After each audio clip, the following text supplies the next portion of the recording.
Olá, eu sou Miranda Eli, investidora, especialista em negócios e em 2020 me revelei escritora através da trilogia sobre vinhos, viagens e desejo, chamada Paris Sans-Eiffel. E hoje a gente vai fazer a terceira live book de Dom Juan de Merda Nunca Mais, um livro que fala de forma responsável sobre irresponsabilidade afetiva.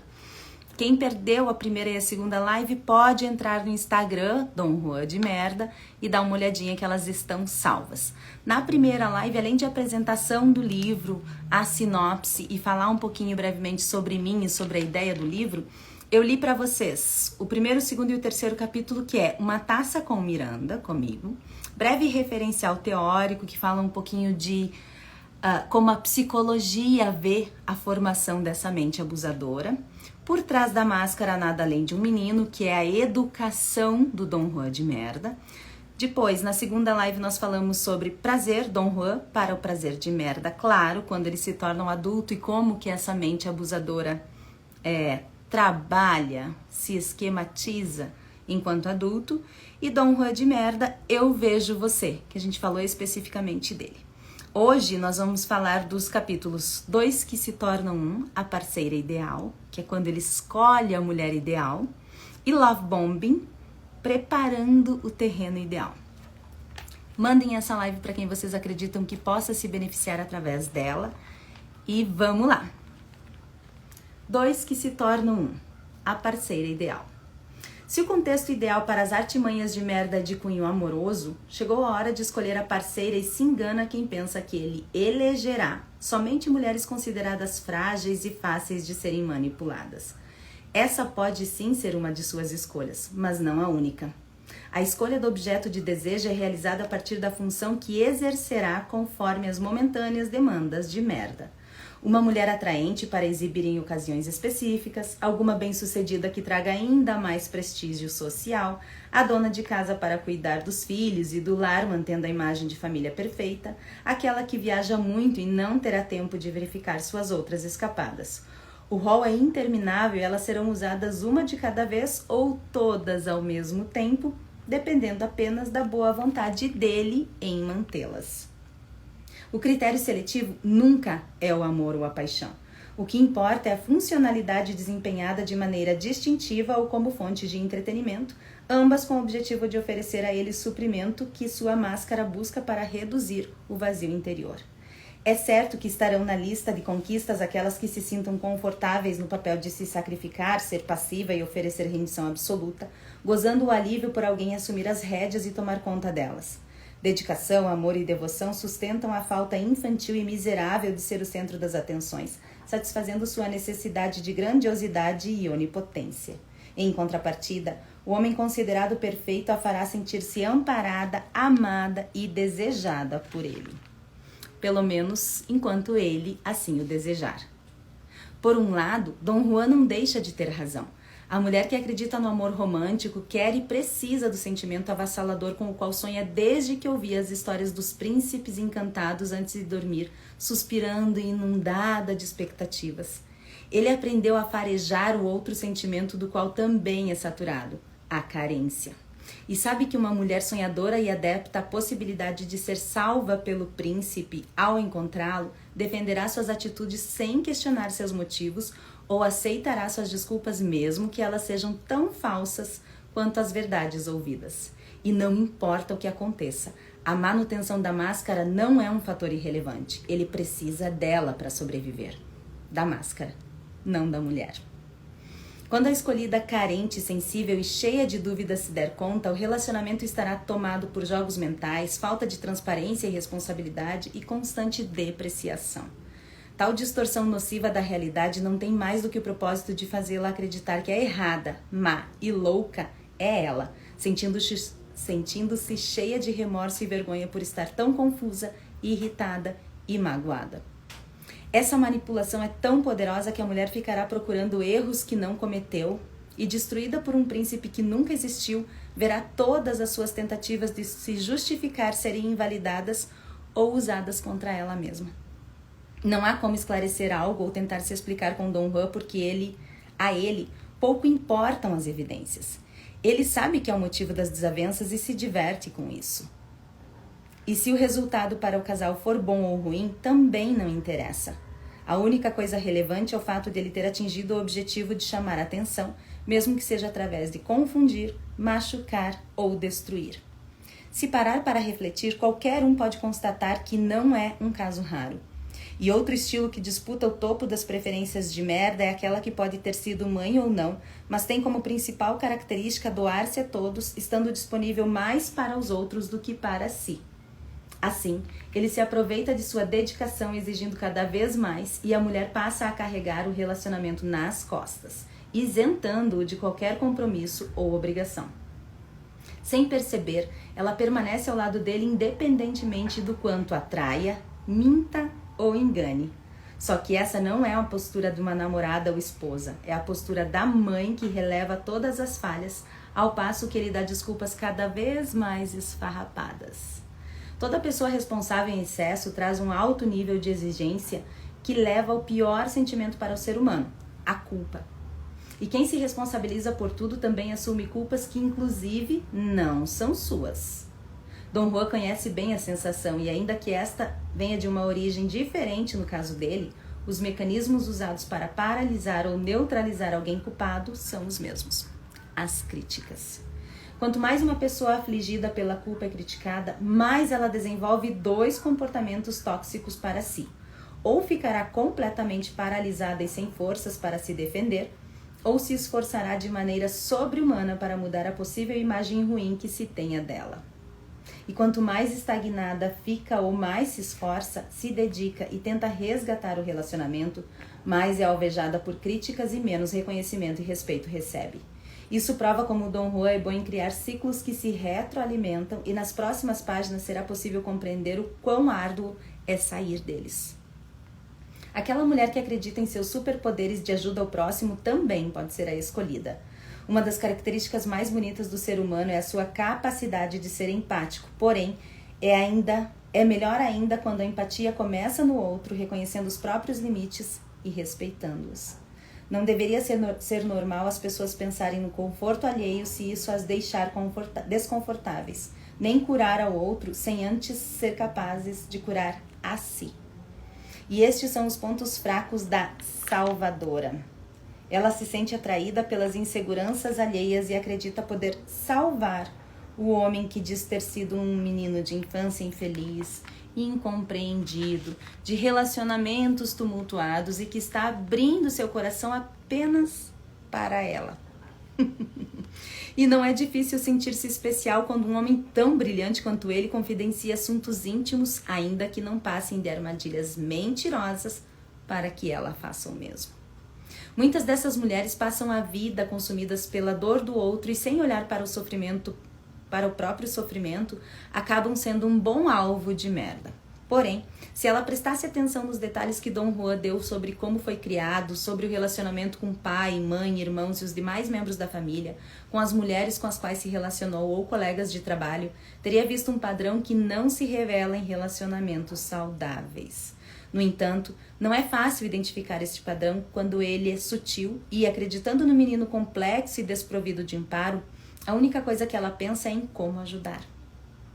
Se ele perceber que a mulher acredita no poder de resgatá-lo das dores ou que esse amor vai curá-lo das feridas tão profundas, ele vai saber usar tanto as informações quanto a intenção amorosa por trás delas. Ou seja, quanto mais empática, mais manipulável. E lembrando que o vazio de merda é um poço sem fundo que nada pode preencher, em breve a escolhida se perceberá em um lamaçal emocional no qual qualquer movimento mínimo a fará afundar ainda mais. Outra presa fácil para o Dom Juan é aquela que evita conflitos a qualquer custo. Pacificadora, ela raramente se defende ou impõe limites e também é autocrítica, refém de uma voz interna que a questiona e julga incessantemente. A aparente submissão covarde, na verdade, altos níveis de ansiedade, excesso de preocupação com o julgamento alheio e, assim como o Dom Juan, busca aprovação e acredita que não será aceita se não for perfeita. Num terreno mental conhecido, ele aproveitará cada uma dessas características usando-as até que não reste mais nenhuma gota de amor próprio nela. E uma pessoa sem amor próprio não se valoriza, aceita condições inaceitáveis de relacionamento e tem a incrível capacidade de se contentar com qualquer migalha sentimental que venha receber. Por outro lado, poder, talento e inteligência emocional não estão fora da competência de merda. As super-heroínas que assumem tantos papéis também podem precisar de amparo, mesmo que não reconheçam suas necessidades ou não saibam como pedir ajuda. E qualquer mulher forte pode ser pega em um momento de fragilidade por conta dos eventos naturais da vida. Morte de alguém amado, separação, doença, desemprego. Nenhum fator é baixo demais para ser usado por um bom Dom Juan de merda. Além disso, uma mulher moderna e independente tem desafios imensuráveis. Ser a profissional excelente, de carreira continuada baseada em muito estudo e competência, a mãe dedicada e presente, a dona de casa atenciosa e responsável, a amante ardente e apaixonada, a amiga leal e carinhosa. Tudo isso é exaustivo e Dom Juan sabe fingir compreensão e fazer de conta que estará disponível caso ela precise, tornando-se um bálsamo prazeroso em meio a tantas tarefas e obrigações. Por estar constantemente assoberbada e pelo poder resolutivo único que tem, a mulher despachada demora a perceber que nos momentos reais de aperto ela só contou com ela mesma. Foi ela quem resolveu as pendências, quem solucionou problemas e quem definiu o que e como deveria ser feito de uma maneira tão eficiente que sequer notou ser impossível esperar por alguém que nunca estava lá. Principalmente se essa pessoa dispunha de toda uma lista de desculpas para não cumprir as promessas vazias de cumplicidade e apoio. Como ela não pactua com suas próprias limitações, não percebe o quão solitária é a relação até que se veja realmente sozinha para tudo. E mesmo as mulheres autossuficientes também estão sob a luz da psicologia que cita todos os seres humanos como seres em busca de aprovação externa. Tal comportamento reside na necessidade de pertencer a um grupo devido a um instinto de sobrevivência. Sem isso, a morte seria certa. A proteção na infância acontece por meio dos pais, tutores e familiares. A validação dos pares através de colegas de aula na escola ou da orientação de professores e o prestígio vindo de colegas e chefes de trabalho. A ânsia intrínseca de ser visto, amado, admirado e ser partícipe se transforma em terror com a menor possibilidade de exclusão. E quanto mais frágil a autoconfiança, maior a devastação. Uma coisa é ceder e exercer a resiliência a fim do bom convívio e sociedade. Outra, bem diferente, é ser flexível o tempo todo e se colocar à mercê de um comportamento que aprisiona e gera descontentamento. Quando a maleabilidade saudável vira falta de valor próprio, sem poder de opinião e decisão, ocorre uma desfragmentação que abre caminho para que o Dom Juan tome as rédeas. E ele o fará como quiser. Se for destrutivo, melhor. Outro extremo está no pensamento de que mulheres mais individualistas só aceitam um moderno relacionamento aberto, sem qualquer obrigação que venha a tolher sua liberdade, praticamente como se fossem solteiras ou se gritassem que seu feminino não precisa ou desdenha o masculino alheio. Elas podem ter aprendido a ser guerreiras, mas isso não as impede de ansiar por uma união tradicional, admitindo-o ou não. E não será má ideia ter um homem em quem confiar, obter a tal cumplicidade e apoio ou pedir ajuda a um parceiro fiel e dedicado, caso se sintam perdidas. Dom Juan conhece bem qualquer um destes desejos femininos e será capaz de torná-los realidade com a facilidade de um piscar de olhos. Aliás, fácil demais para ser verdade, e isso ficará evidente nos próximos capítulos. Como ele tem uma personalidade insatisfeita e que se entedia facilmente, enxerga nas mulheres inteligentes e consideradas espertas um excitante e irresistível desafio, exatamente pela dificuldade em serem manipuladas. Também são consideradas um delicioso estímulo aquelas que percebam as emoções como sinal de fraqueza, desprezando demonstrações de sensibilidade e vulnerabilidade, ou as que tenham algo a perder. O jogo de merda tem possibilidades infinitas para acabar com a independência e a autoestima de qualquer uma e usar o poder dela contra ela mesma. O medo se torna aliado dele e algoz dela. É aterrorizante arriscar a tão sonhada independência financeira através dos bens materiais adquiridos ou da poupança conquistada. Há uma preocupação imensa e um nome a zelar, manter a reputação profissional intacta ou o pavor de que seus filhos possam pensar algo negativo a seu respeito e se coloquem contra ela. São tantos os receios de alguém que se sacrificou para chegar onde chegou, que qualquer ameaça aos seus sucessos, ou que considera como sucesso, terá no medo da perda o tendão de Aquiles. E Dom Juan fareja o medo como um predador fareja o pulso nas artérias da caça e tem consciência de que a culpa pode até ser o pior sentimento para o ser humano, mas é o medo da perda e do fracasso o que mais lhe manipula. Paradoxalmente, aquilo que levou a mulher às suas conquistas também fez dela uma escrava para mantê-las. De repente, os sonhos de liberdade e igualdade entre os sexos, tido por seus antepassados, se tornaram realidade e culminaram num desconhecido e temeroso comando sobre a própria vida profissional e pessoal, impondo árduos e até então impensados obstáculos. Para corroborar uma situação complicada, a mulher considerada imune às possíveis investidas de merda, quando cai em suas armadilhas, sente-se triplamente envergonhada, por ter sido enganada por ele, por se perceber mais frágil do que gostaria e por temer ter que admitir a ambos. De forma cínica e cruel, ela pode usar a própria autossuficiência contra si mesma e não pedir ajuda.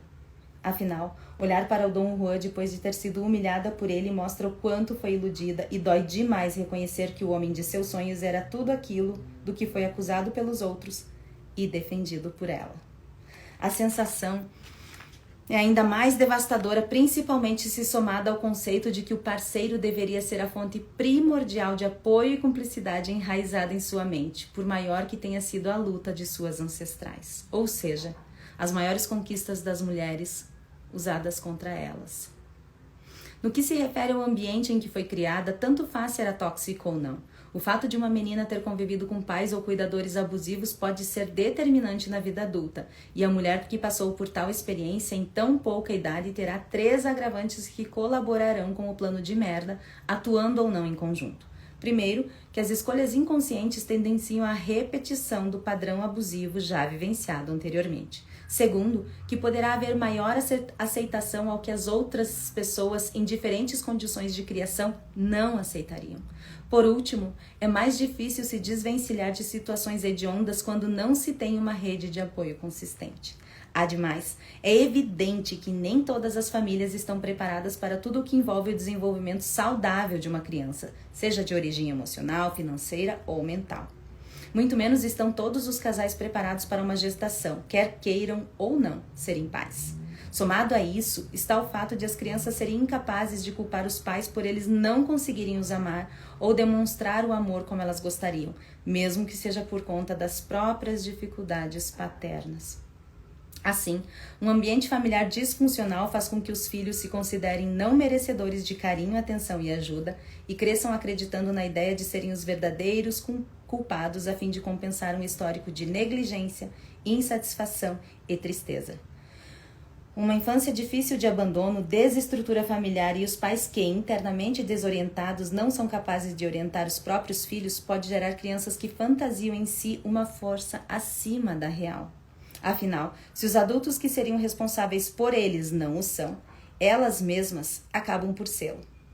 E além de incapazes de culpar os próprios pais e assumirem a culpa pelo que não causaram, adquirem uma capacidade descomunal de perdoar qualquer atitude do ser amado, chamando de amor o que não passa de permissividade e ausência de limites claros. Não bastasse tanta destruição no contexto que deveria ser de aconchego e acolhimento, o contrário dos exemplos citados também pode acontecer através de limites e limitações traçados por traumas familiares. E Dom Juan, que conhece tão bem de traumas e suas consequências, vai achar excitante o jogo de romper barreiras estipuladas desta forma. Todavia, a menina que se desenvolveu num lar emocionalmente saudável e com a concepção normal de ter os pais como a fonte única de afeto durante a infância, não está imune ao charme de um homem que venha se apresentar como a cópia perfeita de seu pai carinhoso, melhor amigo e exemplo de vida. Um pai deve sim ser exemplo, mas não de pessoa ideal, pois também é falho. E a amizade entre pais e filhos deve ser bem diferente daquela experimentada e vivenciada com terceiros. Afinal, pais são pais. Caso essa mulher não tenha curado a necessidade interior em buscar no pai aquilo que deveria ser suprido por si, o homem com o qual sua versão adulta se relacionará assume este papel, mesmo que seja apenas por um determinado tempo e antes que suas garras saiam de dentro de dedinhos felpudos de um falso amor. E a criança ainda não crescida dentro dela será abandonada até se tornar adulta por dentro e por fora, compreendendo que a verdadeira fonte está em si mesma. Somente quando isso acontecer é que ela vai perder a necessidade de estar com alguém e fazer disso uma escolha. A dependência financeira de mulheres menos abastadas facilita a atuação de merda, mas não é só isso. Mestre na falta e no vazio, ele não vê a autossuficiência como possível ou real. E dotado de extrema inveja, enxergará na mulher extraordinária e independente financeiramente o estímulo que tanto anseia desde que se perdeu do seu eu ao sentir a separação da mãe venerada, buscando a perfeição de forma tão incessante quanto cruel e inatingível. Para ele, nada pode ser mais atrativo do que a possibilidade de seduzir, enredar e destruir aquela que ousa ter uma energia vital mais brilhante do que a projeção idealizada de si mesmo ou de sua mãe. Assim, a capacidade de dominar alguém poderoso indica poder, amenizando temporariamente a pequenez de seu ser. E se a escolhida for ousada e audaciosa o suficiente para tentar se defender ou atacar a máscara tão ferozmente protegida, Dom Juan disporá de toda e qualquer ameaça, coerção e chantagem a fim de manter o controle. São muitas as possibilidades e uso das capacidades de merda em busca de tomar do outro aquilo que lhe falta.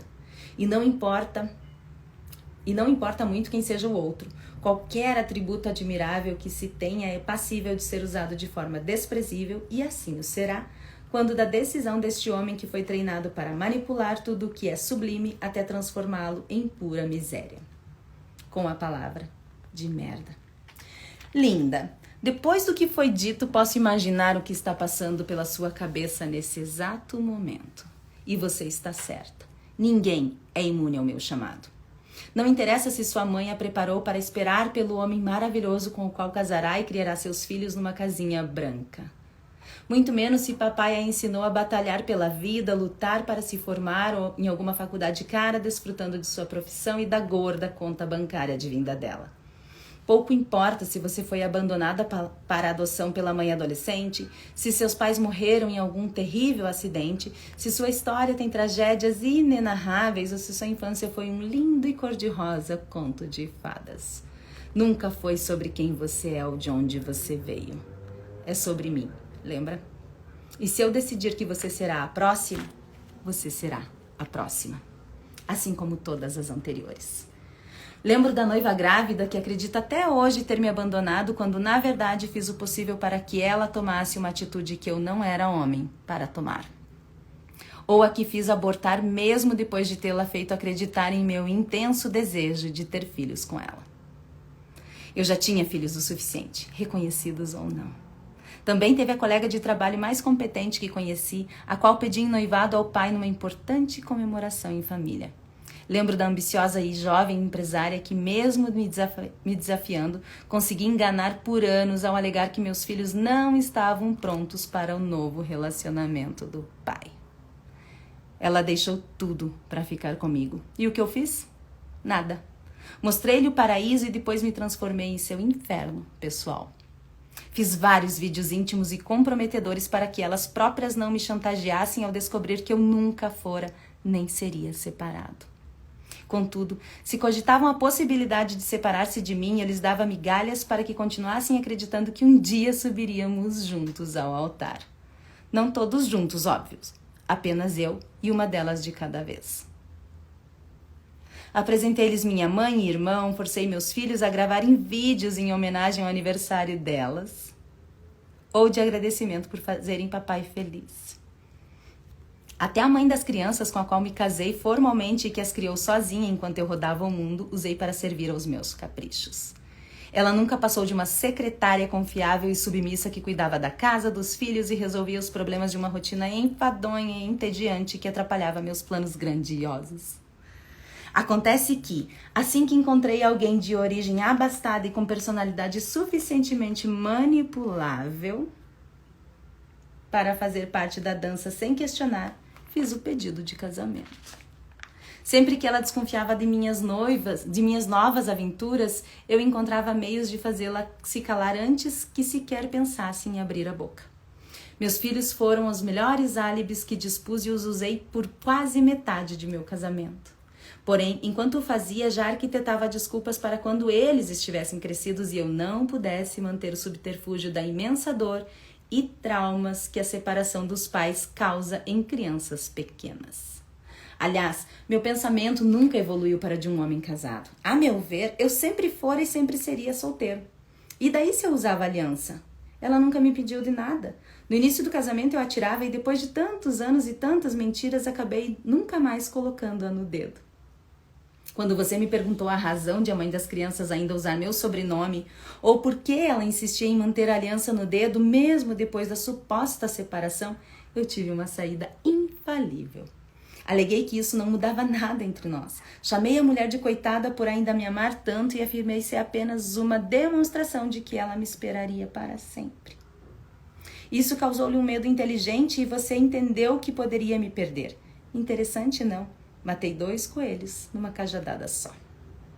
Se você não desistisse do tipo de pergunta que poderia me entregar, com a cara mais nobre possível, eu encerrava a conversa dizendo que jamais iria contra aquela que fora a minha companheira por quase uma vida, mãe de meus filhos, e que estava acatando uma bobagem importante para ela e irrelevante para mim. E quando eu encerrava um assunto, nada me convencia a voltar a ele. E não foi desta forma só com você. É impressionante como funciona bem com qualquer mulher o fato de dizer a coisa certa, do jeito certo e no momento propício. Qualquer uma.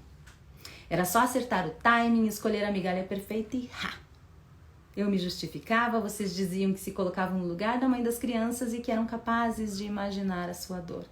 Depois de alguma conversa, tudo se resolvia e acabávamos fazendo amor. Não todos juntos, claro. Não porque eu não quisesse, é que isso comprometeria o bom andamento da coisa. Caso a questão voltasse a ser discutida, eu pensava numa nova forma de resolvê-la ou repaginava a mesma solução, alterando alguns detalhes. Até dei um nome para a tática perfeita que criei ou que vocês não questionavam, ou só questionavam por perto do momento de eu acabar com tudo.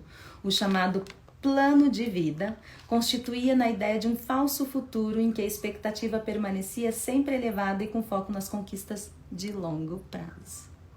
Isso liberava meu tempo enquanto as mantinha entretidas naquilo que não acontecia e entre uma desculpa ou outra pela não concretização do tal plano, de vez em quando eu realizava pequenas coisas que pareciam tão imensas quanto o desejo que vocês tinham de que acontecesse, mesmo sendo bobagens. Saber deixar uma pessoa faminta é a melhor forma de receber agradecimentos ao não dar mais do que migalhas. Ou seja, criar desejo através dos sonhos íntimos das mulheres que me relacionei era a maneira mais fácil de controlar qualquer uma, até que me cansasse e partisse para uma nova aventura. Nunca era o outro lado que desistia e isso é impossível por um motivo bem claro. As pessoas são insaciáveis.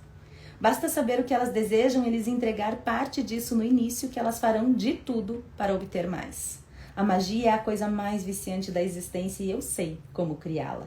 Como também sei identificar o que faz alguém deixar de lado suas próprias ideias e comprar as minhas como sendo suas. Por fim, a decisão pela continuidade ou não era minha. Esse sou eu, linda. E criei habilidades suficientes para estudar seus passos, penetrar além de seu corpo, subjugar sua mente da forma mais poderosa do que qualquer abuso físico e chegar em sua alma. E antes que você desconfiasse, tínhamos nos tornado um.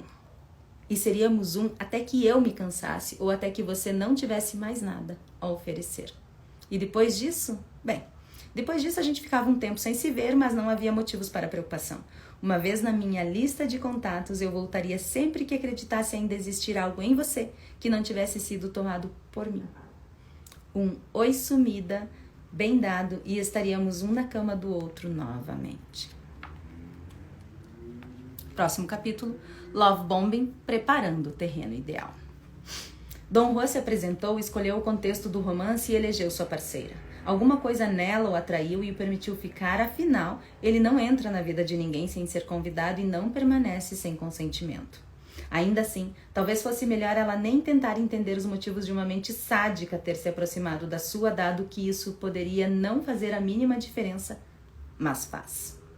Recuperar o amor próprio, compreender responsabilidade sem assumir o que é do outro, respeitar a si e se fazer ser respeitada são fatores imprescindíveis para recuperar aquilo que ele lhe tirou e que, sozinho, não devolverá.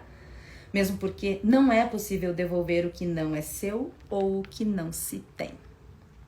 E, já que ela aceitou a corte de merda, esperto e bem treinado, ele sabe que nada cresce num terreno infértil e precisa prepará-lo. Para começar, Dom Juan conta com a tecnologia a seu favor e é bem provável que tenha realizado uma ampla e detalhada pesquisa nas redes sociais da eleita. É inacreditável a quantidade de informações oferecidas de forma tão ingênua quanto pública. Lugares visitados fisicamente ou em sonhos, bares e restaurantes frequentados que indicam estilo musical, comidas e bebidas favoritas, pessoas próximas e amadas, aquelas admiradas à distância ou repudiadas sem dó, visão política, filosófica, livros e filmes capazes de revelar a personalidade de quem os lê ou assiste. Se o diabo mora nos detalhes, dominar as escolhas ou exclusões da vida cotidiana de alguém é fundamental na construção do cenário perfeito para horas de conversa amena e agradável, o que cria familiaridade e estabelece conexão imediata. Por mais que as pessoas anseiem por novidade, é no campo em comum que elas se entregam e ninguém resiste ao papo de quem tem os mesmos gostos, aprecia lugares conhecidos e se interessa pelas mesmas coisas. Dom Juan sabe disso e também sabe que levantará suspeitas que dificultariam o seu trabalho se for afoito demais em sua aproximação. E assim como a entrega pode acontecer diante das coincidências, defesas imensuráveis seriam erguidas ao menor sinal de investigação. Então, o jogo deve começar com a maior sutileza possível e todo o conhecimento adquirido será empregado com minúcia e em momento adequado. Ele é ótimo na arte de enrolar, sugestionando sem impor, dizendo sem falar e fazendo com que suas eleitas sejam assimiladas e fazendo com que suas ideias sejam assimiladas por seu interlocutor como se fossem dele próprio. E a outra parte, partindo do princípio inocente de acreditar na honestidade e transparência de alguém que acabou de conhecer e que, portanto, não tem nada a perder ou a ganhar, acaba fazendo exatamente o que ele sugeriu sem perceber. A propósito, a inocente inconsciência, a falta despretensiosa de percepção e o excesso de expectativa sempre sentam com o casal em seu primeiro encontro. E assim deveria ser, afinal de contas, nada mais triste e fatal para um relacionamento que nem começou do que ter como convidadas a desconfiança, o medo e a dor.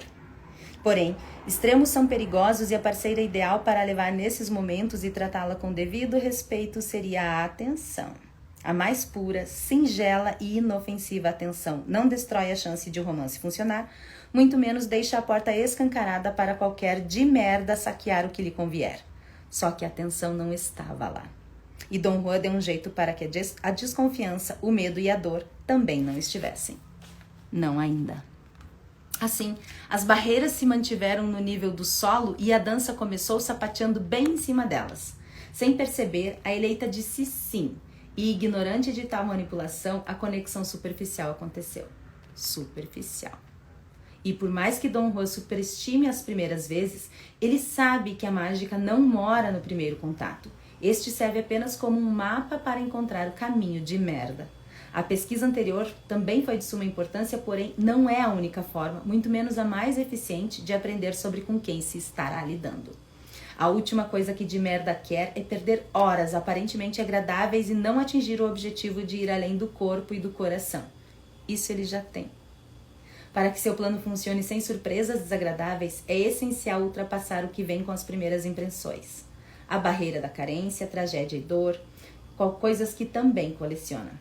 É preciso transpor a superficialidade, construir bases sólidas e alcançar a chave que liga e desliga alguém. A alma. É nela que está o sofrimento. Aquilo que ele busca ansiosamente que o menino dentro dele nunca teve e que o adulto aprendeu a tomar dos outros. E se forem também crianças pequenas dentro de adultos crescidos, melhor. O brilho, a vitalidade, a inteligência e o amor. Para chegar neste nível, é indispensável conhecer mais do que gostos e preferências, atingindo desejos e anseios daquela que agora será a sua parceira e ninguém melhor do que ela própria para confidenciá-los.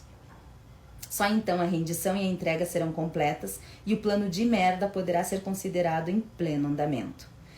Como o de merda conhece a superficialidade e ela é a porta de entrada para o próximo estágio, toda e qualquer informação fútil será usada até que ele seja considerado o homem ideal e tenha acesso ao âmago, à essência, à alma.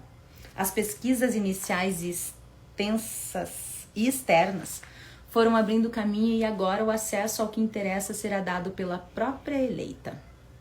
Para isso, ele dá início à fase do bombardeio de amor, ou love bombing. Ela pode ser romântica, inveterada ou uma aficionada por arte e cultura, pode gostar das coisas caras ou preferir a simplicidade do campo, ser aventureira ou ativista. Pode ser tudo isso ou qualquer outra combinação possível ou improvável. Não é, nem nunca foi sobre ela e pouco importam suas preferências. Ele vai se adaptar e virar mestre em tudo que se refira a ela. Ele se torna o espelho. O amante perfeito entra em cena se ela gostar de sexo, o especialista em Beethoven se ela preferir música, o atleta imparável se ela for desportista. Como ele não é ninguém, pode ser quem quiser. E como ele também não é tolo, escolheu alguém que esteja dentro do alcance de suas habilidades ou irá treiná-las até estar se transformando na personalização dos sonhos mais secretos de quem quer que ele convide para dançar. Na fase do love bombing, Dom Juan aumenta o cerco e se prepara para um mergulho profundo, colocando a eleita num pedestal e dando a ela tudo o que ela mais deseja. A mulher que já estará sambando em cima da sua autoproteção também acelera e a rendição completa fica prestes a acontecer. Nada como a entrega absoluta para alguém que se sinta invencível, apaixonado e acabe com as próprias defesas até que a sua completa inexistência. Totalmente desprotegida, cada um de seus segredos e pensamentos mais íntimos serão expostos por ela e armazenados por ele para serem usados no momento e situação certos. Dom Juan não se interessa de verdade pela mulher. Quem é ela, o que gosta ou quais pessoas ama ou detesta. Isso é irrelevante. O importante para ele é obter a maior quantidade possível de informações e quanto mais íntimas, sórdidas, doloridas, melhor. Por um lado, é oportuno para ele saber com quem está lidando e até onde essa pessoa pode chegar. Por outro, quanto maior a sombra de sua parceira, maior a escuridão e estragos ao ser usado contra ela, bem como o medo de que o seja. A pressa de merda é gerenciada e ele age com calma na fase mais importante para atingir a chave. E enquanto não for atingida, o bombardeio de amor continua. Por ironia do destino, a eleita ainda sente a necessidade de mostrar que de fato é a mulher maravilhosa que Dom Juan diz ver nela. Ela quer deixar claro que jamais vai desapontá-lo, que é merecedora de toda a atenção recebida e quer mostrar tudo o que é capaz de fazer agora que acredita ter encontrado alguém que a entende, apoia e incentiva. Inconscientemente, ela passa a ansiar por tudo o que ele está oferecendo sem perguntar se haverá um preço por isso. No entanto, a conta virá. Um pouco mais cedo, um pouco mais tarde, mas virá.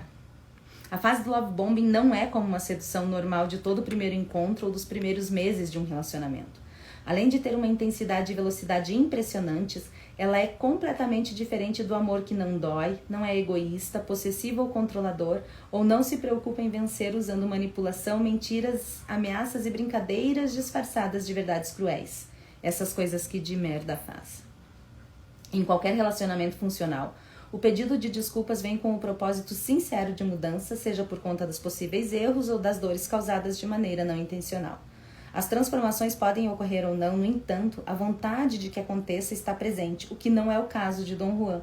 Além do sofrimento e da humilhação serem premeditados, ele não tem intenção alguma de mudar e por um único motivo. Ele não acredita estar errado. De merda sabe o que faz. A confusão mental causada no outro é proposital.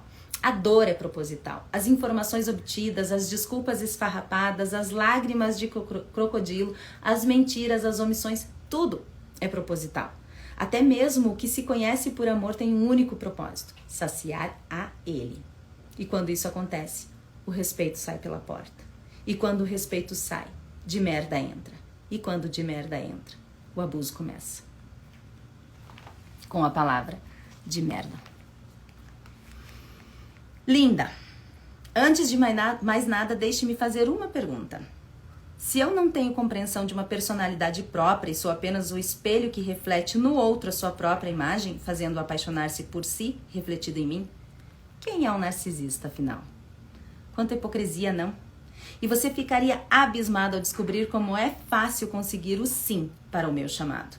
Num segundo, o brilho no olhar muda, aparece o sorriso quase descrente perante a satisfação de ter encontrado alguém tão fascinante quanto eu, ou o suspiro apaixonado escapa. E eu ouço clique. A porta se abriu. E essa não é uma porta possível de ser aberta por fora, ela só abre pelo lado de dentro. Só que em todas as vezes que aconteceu, eu não havia feito nada além de esperar. Não forcei, não arrombei a maçaneta, não invadi. Aliás, a violência física é a maior prova de descontrole e ignorância, para não dizer burrice, e eu não me descontrolo com facilidade. Nem posso ser considerado ignorante ou burro. Apenas usei as ferramentas que me foram dadas ao lado de fora, que além de não deixarem rastros, são muito mais eficientes e clique. Fui convidado. Não, convidado não é a palavra, deixe-me refrasear. Você implorou para que eu entrasse. Isso. E implorar define melhor a situação. Em alguns momentos, o clique aconteceu tão rápido quanto o mencionar de uma música preferida ou a posição de Marte no céu. Noutras, foi numa viagem com a roupa do corpo até a Itália ou a Espanha. Ambas valeram o quanto custaram e ainda pude ter a certeza de que eu não estava sendo traído.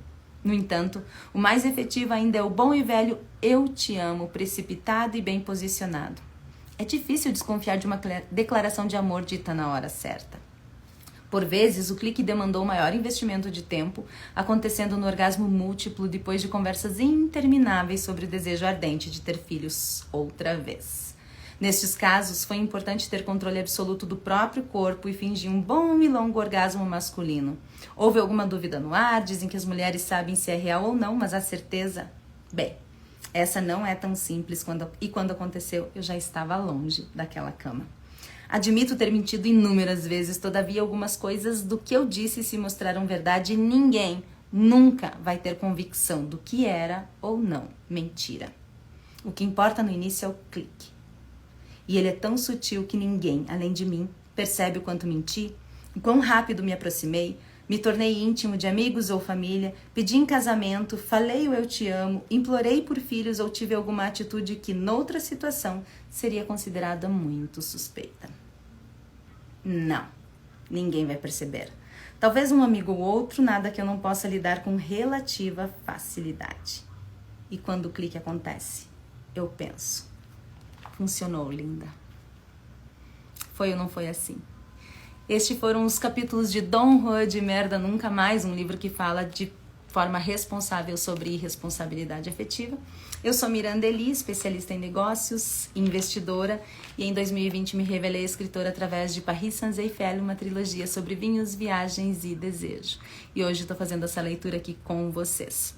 Não esqueçam de mandar essa livebook para mais pessoas, para que mais pessoas sintam o cheiro de merda de longe e possam se blindar contra o Dom Juan. O livro físico pode ser adquirido pelo Instagram, Dom Rua de Merda. E na próxima live nós vamos falar sobre os próximos capítulos. Sim, irresponsabilidade afetiva é abuso. Somente o dono da dor pode dizer o quanto dói. E gaslighting, de onde vem esse cheiro de merda. A gente vai falar um pouquinho mais sobre a profundidade que o abuso começa a ganhar. E o abuso não é só violência física, pode vir de várias formas. Inclusive, a dor emocional pode ser tão ou mais dolorida do que a dor física. Aguardo vocês nos próximos capítulos e quem perdeu os capítulos anteriores pode encontrar também em Dom Juan de Merda.